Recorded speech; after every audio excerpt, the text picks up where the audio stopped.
Some early buyers of Tesla's electric semi-freight truck will collaborate with the automaker to build their own charging stations, according to a new report. Anheuser-Busch, PepsiCo, and United Parcel Service will build private charging stations on their own sites, Reuters reported Friday, in partnerships with Tesla whose terms are still being negotiated. Though details are still scarce, the arrangements seem to make imminent sense from Tesla's perspective. The Semi, announced in November of last year, will have different charging needs than Tesla's cars, both in terms of power and space. That means the company needs a new, parallel charging network to service them. But it's facing down a cash crunch, making this a bad time to commit to a nationwide or even regional network build-out. But many of the Semi's early adopters are short-haul operators, and told Reuters they will use the Semi to deliver loads along shorter, likely relatively fixed routes. That makes the commitment to building their own infrastructure sensible, especially since some of the companies also said they might consider opening the facilities to other users in the future. That could make these private stations anchors in the network of megachargers Tesla will need to build to make its truck viable for smaller customers and over longer distances. Tesla has said Semi deliveries will begin in late 2019.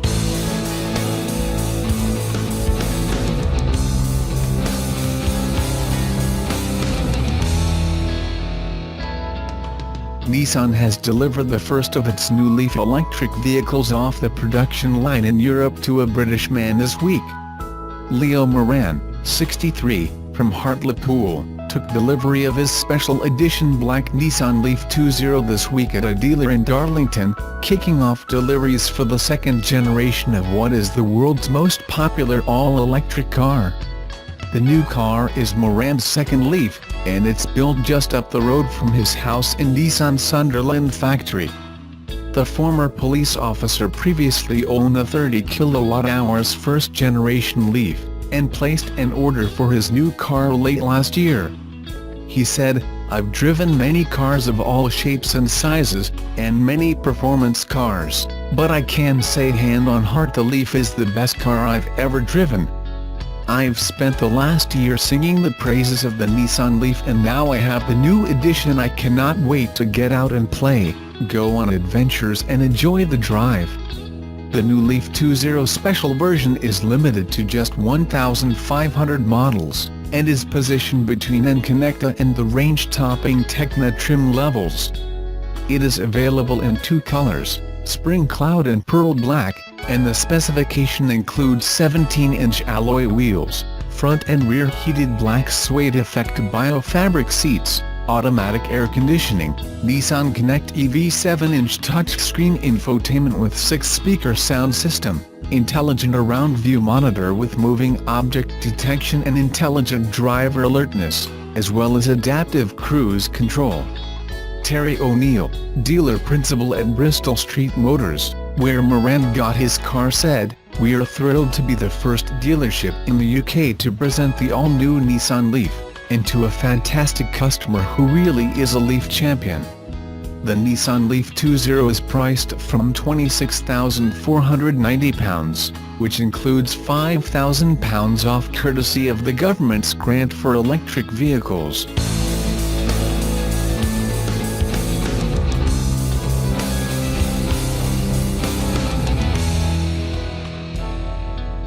Subaru's target is to be the fastest-growing car brand in 2018. Given that in 2017 it claimed 0.13% PC of the Irish new car market, that's not quite as ambitious as it seems. Even by doubling its sales, Subaru won't trouble any of the large-volume manufacturers anytime soon. It's counting on new models such as the recently launched Impreza and the second-generation XV to achieve that market growth. A compact crossover that competes size-wise with the likes of Mazda CX-3 and Toyota CHR, the XV faces three immediate challenges in its endeavor to win over Irish customers in this burgeoning sector. Firstly, price.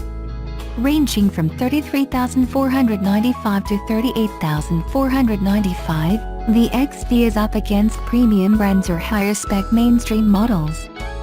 Secondly, In a segment that still is strongly diesel-oriented, there are only 1.6-liter or 2-liter petrols available. And thirdly, there's no manual gearbox, just a CVT lineartronic automatic. Nonetheless, the XV presents some compelling reasons for consideration. Safety being one. Subaru has aspirations to be recognized as the safest car brand in the world, and the XV is off to a good start on that front. Together with the Impreza, it was recently recognized as the safest small family car tested by Euro NCAP in 2017, as well as getting the top score of all tested cars for child protection. It boasts a host of safety elements, all of which are commendably included as standard. It gains Subaru's driver assist technology, called EyeSight, which includes adaptive cruise control, pre-collision braking, pre-collision throttle management, lane sway and departure warning, lane keep assist and lead vehicle start alert. Built on a new platform, Subaru Global, that will be the basis for all the brand's future models, the frame structure is more than 40 pc stiffer than before and with 70 pc better body torsional rigidity.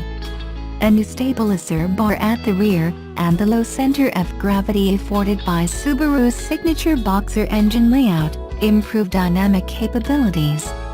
Subaru allowed to directly compare new and old models on a slalom course, always a sign that a manufacturer is confident about its new product.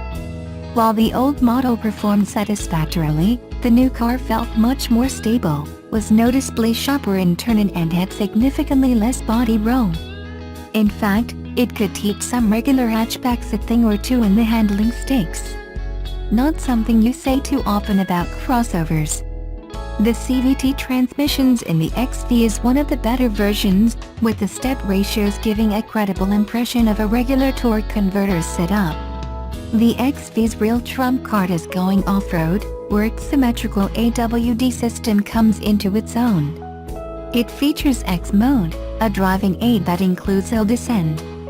Taken onto an exceedingly muddy and slippery field, the XV genuinely impressed with its ability to keep inexorably moving forward, despite being on standard road tires. Two trims, SE and SE Premium, are offered, with the latter adding leather seats, sat-nav, sunroof and electrically adjustable driver's seat over the standard model for a 3000 Premium. If you need a family-friendly, off-road capable crossover, the XV is worth consideration. But it has its flaws and remains a little too niche to appeal to mainstream buyers.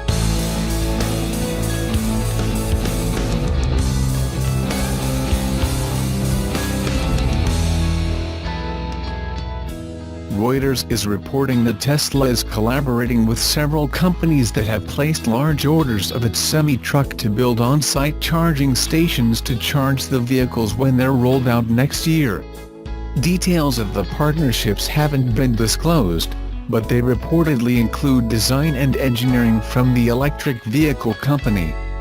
The companies include Anheuser-Busch, PepsiCo, Loblaw Companies Limited, and United Parcel Service, each of which have placed large orders for the trucks. A Tesla spokesperson confirmed that the company was working with customers to build stations, but didn't divulge details. The charging equipment will reportedly precede the arrival of the vehicles, which will initially be used within range of those terminals, but the companies could eventually share facilities with other companies. Some companies are also evaluating the feasibility of their own charging stations.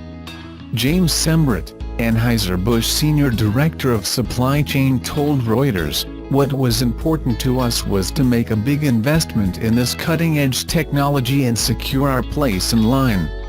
A spokeswoman for Loblaw says that they are considering Tesla as well as a few other companies. The company's extensive network of supercharger stations isn't designed for large, 18-wheelers, but the company unveiled its largest station last year during its semi-truck reveal, as well as mega-chargers that could recharge the vehicles in 30 minutes.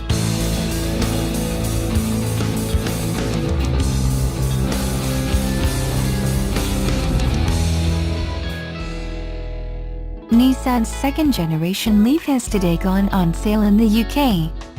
Priced from £21,990, which includes a £4,500 government grant, the new model boasts extended range and a new look.